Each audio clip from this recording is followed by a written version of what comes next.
This image is accurate because the Hayabusa makes you feel on top of the world. Hey everybody, it's Charlie from Daily Motor, and I hope you enjoy this one as much as I am about to enjoy bringing it to you. What is it like to ride the 2024 Suzuki Hayabusa? I've been spending the last few weeks with this bike, and it is probably the definition of hyperbole for motorcycles. It was at one time the fastest motorcycle in the world. It still might be, depending on how unrestricted all the motorcycle manufacturers could be, but it's one of the most recognizable bikes, both visually and by its namesake, in the entire world. You could speak with someone who has no knowledge about the motorcycle world, and there's a good chance they recognize the Hayabusa. This one is even more special because it is the 25th anniversary edition of the Hayabusa. So you essentially spend about $500-600 extra over the standard Hayabusa's price. So this one coming in about 20 grand as you're seeing it, and you get this beautiful, I think it's called orange crush paint or orange something along those lines. But you get a little bit of a special decal, this orange sparkly paint, the black sparkly paint.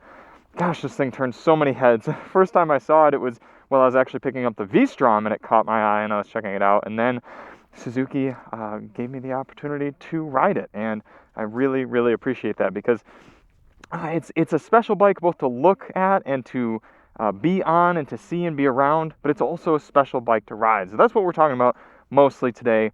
We're going to go out for a little bit of what it's like to ride this bike. Quick shout out to Helite, some of the equipment trying to give me a sense of self-preservation here as I ride a bike like this. Yeah, this has 186 mile per hour top speed, and theoretically, if I crash, this Helite backpack is going to help save my vital organs because as I wear it, it's got an airbag inside with an electronic trigger, and if it senses via GPS and gyroscopes, if it senses me crashing, it's going to inflate around my head and neck area and torso, help keep my my parts safe, hopefully. So check the link below if you want to buy one for yourself for handling a bike like this. Also, for some of you keen-eyed observers, you might notice some scratches here. That is because I have not ruined this bike by riding it, but actually by letting it tip over on its side stand. If any of you are Hayabusa owners or prospective Hayabusa owners, you need to know this kickstand does not come out at a very dramatic angle, and therefore if it's on any sort of incline, meaning that bit of pavement right over there, and it's not in gear, it will roll forward and fall down. And this is a big heavy bike coming down on its side, and I hate to say it, but I felt absolutely terrible. It was such a sinking feeling. You can see it here as it just went down without me even being able to. I was trying to do the walk around video for Winding Road, and down it went. But I damaged the mirror quite badly. I damaged the clutch lever, the side panels, the foot peg. Gosh, I felt absolutely awful. And it is something you really need to be careful of if you plan on owning a Hayabusa, because it's apparently kind of a known problem with them. So let's get here on the bike. You can see with this 21st anniversary model, you get this passenger seat cowl that kind of helps make the bike look cool. It's a big heavy bike, about 586 pounds, but it's also fairly low being a sport bike. If you're fairly new to sport bikes, as I kind of am, I've spent most of my riding career on adventure bikes and standard bikes. This, it's not an uncomfortable riding position. We'll talk about that as we're on the bike here for a little while, but it is an engaged riding position, and it's kind of satisfying. It feels natural in a lot of ways. Quick pro tip, if you're in somewhere with vastly fluctuating temperatures, pack 2 pairs of gloves like this, a little, very thin, just kind of warm, few dollars sort of glove situation, and then your standard riding gloves, because that will allow you to take them off if you get too warm and just tuck them in your pocket. It's not like a big burly set of gloves that you got to find somewhere to put if you want to switch them. Just like that. Before we even start it, check out what Suzuki gives you on the key. Fun Hayabusa logo right there on the Suzuki key. Bring it to life. I love that this bike still has analog gauges. It is such a technology-heavy motorcycle and a 21st century style bike, but yet analog gauges, I love that so much. Suzuki still gives you the one-touch start. Inline 4 sounds, baby.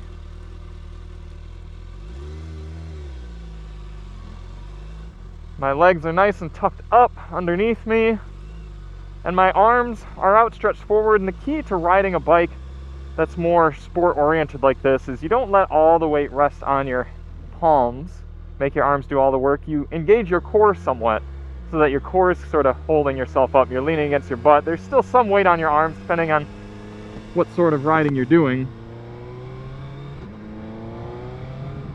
The amount of people that just look at you as you ride by. You got to be ready for that level of tension, that's for sure.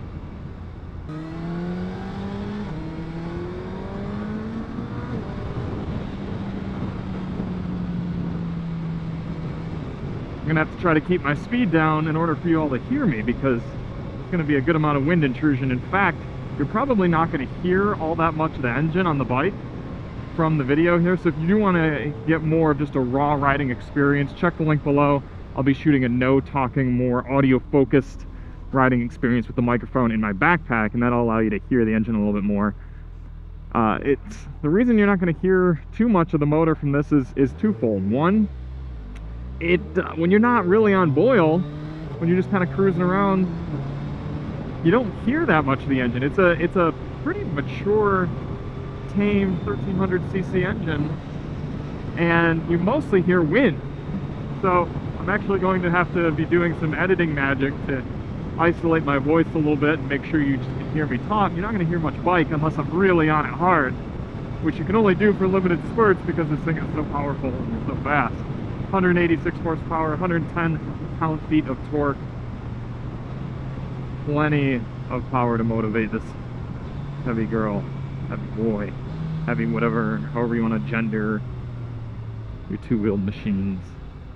25 years of the Hayabusa, and for the third generation that came out a few years ago, they rocketed the bike into modern tech standards. For a while there, you weren't getting ABS, you weren't getting traction control. It was one of the last few bikes that really wanted to still leave it up to the rider to keep yourself safe and to keep yourself in line.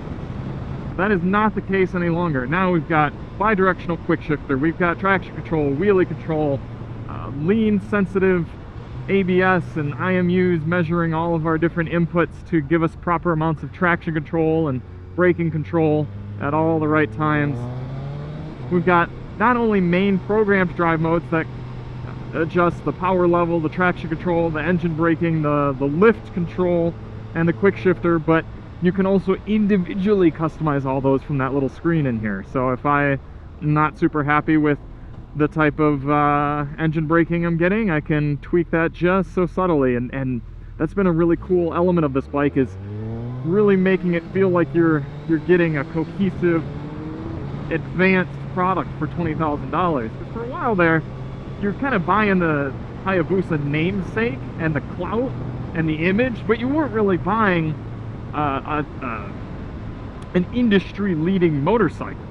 Now that is different. Now this bike is, as weird as it is to say, remarkably relaxing to ride because it is so good. This is the best quick shifter I have ever experienced on a bike, and that includes multiple BMW bikes in my stable. Haven't had anything powered yet from Ducati. But you pretty much never have to use the clutch lever on this bike because it's such a smooth quick shift, and it's remarkably smoother than the V-Strom 800 that I had before this. So they're definitely using advanced technology on this bike in order to make it a very smooth and easy riding experience. That's not to say the bike isn't intimidating though. I've ridden this around a good bit already, and I'm still getting comfortable with the reverence of what is between my legs here. And it's not only conceptually, but also just the fact that here's fourth gear going up a hill, 4,000 RPM, twist the throttle in V mode of power, and it's accelerating harder than most of your average kind of standard bike. If I'm down up near the top of the rev range, I mean, that's not even full throttle and the bike's trying to lift up the front end. I'm getting the indicator in front of me that it's preventing it from lifting up. That is serious business. There's that quick shifter coming down, even into first gear. Look at that, it's just no problem. Nice and easy coming to a stop because, again, the bike's pretty low at 5'10" here, 32-inch inseam. I'm able to easily flat-foot it and kind of hand the bike back and forth between my 2 feet as I sit here waiting for the green. Because this engine does make so much torque and has such a usable rev range, it's relaxing in the idea that you don't have to be in any one specific gear to do any sort of riding. Here I'm cruising around 65, 60 miles per hour, 5th gear. I mean, I could probably be in 6th, I could be in 4th, I could be in 3rd. The engine's happy to be wherever.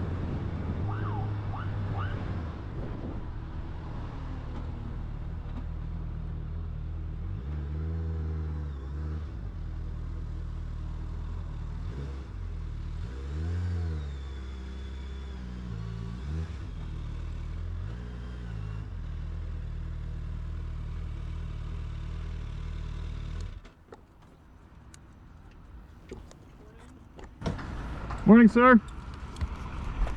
With Orange County Sheriff's Department. How's your day been so far? So far, okay. How about yours? Good, thanks. Can I grab your driver's license and then the registration and insurance for your motorcycle? Absolutely. It's in my backpack. I'm gonna get off and take off my backpack. Yeah. No guns? No guns. Nope.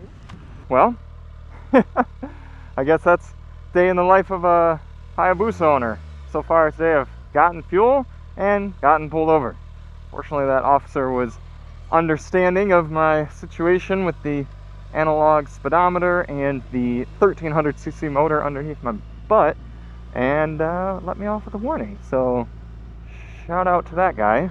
But we are going to have to be more careful in keeping this under the posted speed limits. And something to keep in mind for you kids out there watching, you can probably get away with being a little bit more liberal with your speeds if you're not in a city area like this. That was my mistake, is coming into this town and speeding. Pretty much every time, maybe not every time, but most of the times I've gotten pulled over, it's been in coming into some sort of town. They want to keep people from speeding in and making the residents upset.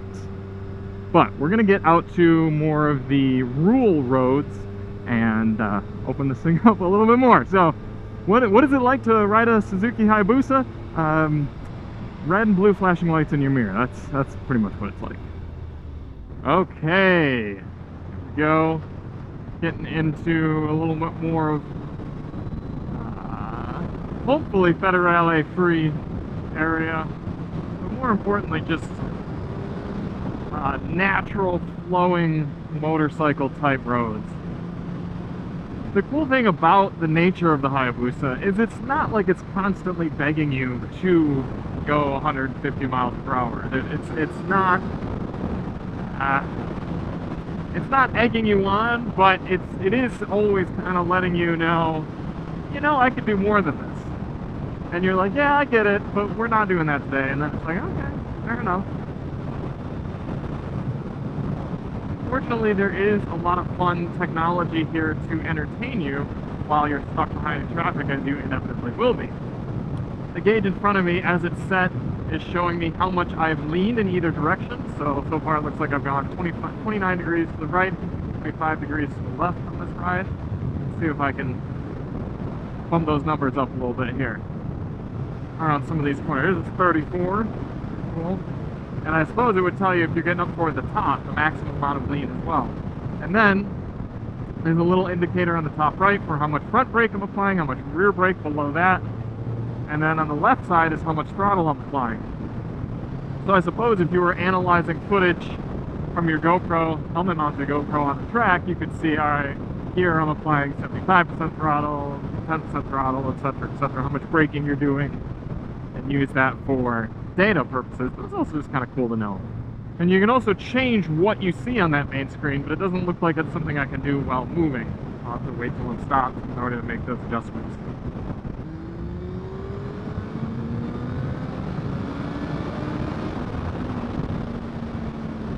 This motor is just so happy to be up at high revs. It really is. 600-pound bike. Let's see how it is in some of these natural low corners. Definitely doesn't want to lay over as quick as smaller sport bike, but that's understandable.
Hardly worth commenting on the physical and mechanical attributes of the bike as they apply to outright capability, such as the braking and the turning abilities and the maximum performance numbers, because realistically, if you own a Hayabusa and you're riding around on the roads in the street, that's not a concern to you. Of course it's gonna brake better than just about every other bike that you've ridden.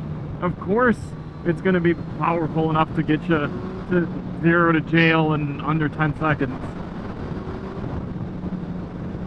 What's more important to me is the emotion that you feel while riding it, whether that be comfort or excitement or confusion or relaxation. That's what applies more in this modern riding setting.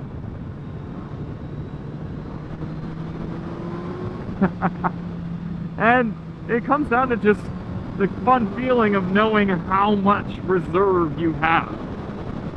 It's like having 8 or 9 figures in a savings account. It's like knowing that, yeah, I don't need it to buy this dinner. It's there if I want it.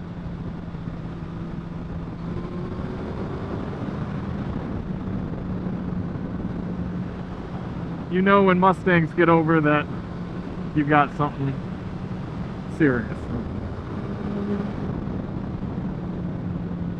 Again, it's not egging me on to go as fast as possible around these corners, and part of that is again the seriousness of what I know is underneath me. I'm not looking to push this thing right into the corner and have it either slide out from under me or me override it essentially, or really underride it. The bike is a better rider than I am. And it's something that I'm just having fun letting my body make these very natural flowing back and forth motions, and then I get an opening like this and I can twist my right hand and I know the wheelie control is going to take care of me in a straight line, and as long as I slow it down just enough to ride within my skill level around the corners, the bike's gonna stay in one piece.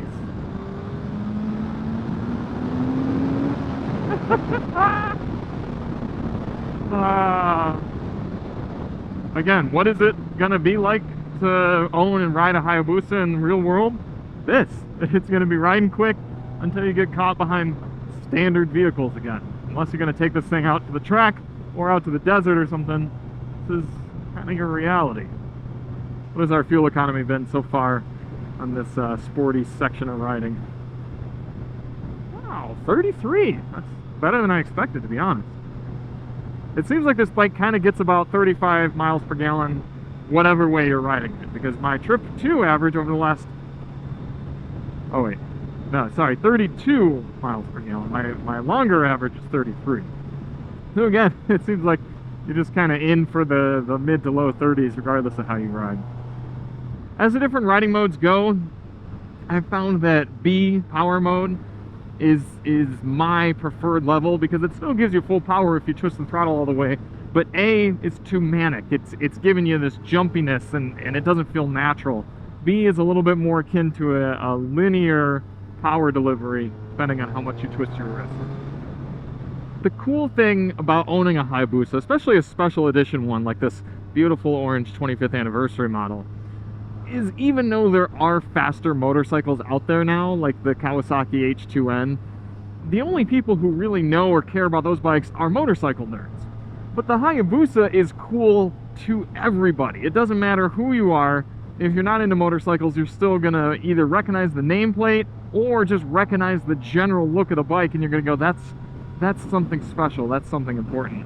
There's so much more universal appeal to the Hayabusa, and it's cool owning something that has such a storied nameplate as opposed to something that just is simply fast. Because realistically, there's so much more skill you need as a rider and environment you need to be right in order to be any faster than this bike is. But nothing is quicker than this motorcycle in the arms and legs of an average rider. It's incredible how fast the revs want to climb once you get this thing up into the higher rev range. It just keeps going and going and going. This image is accurate because the Hayabusa makes you feel on top of the world. Alright, let's see if I can park this thing without tipping it over again. Woo, look at that.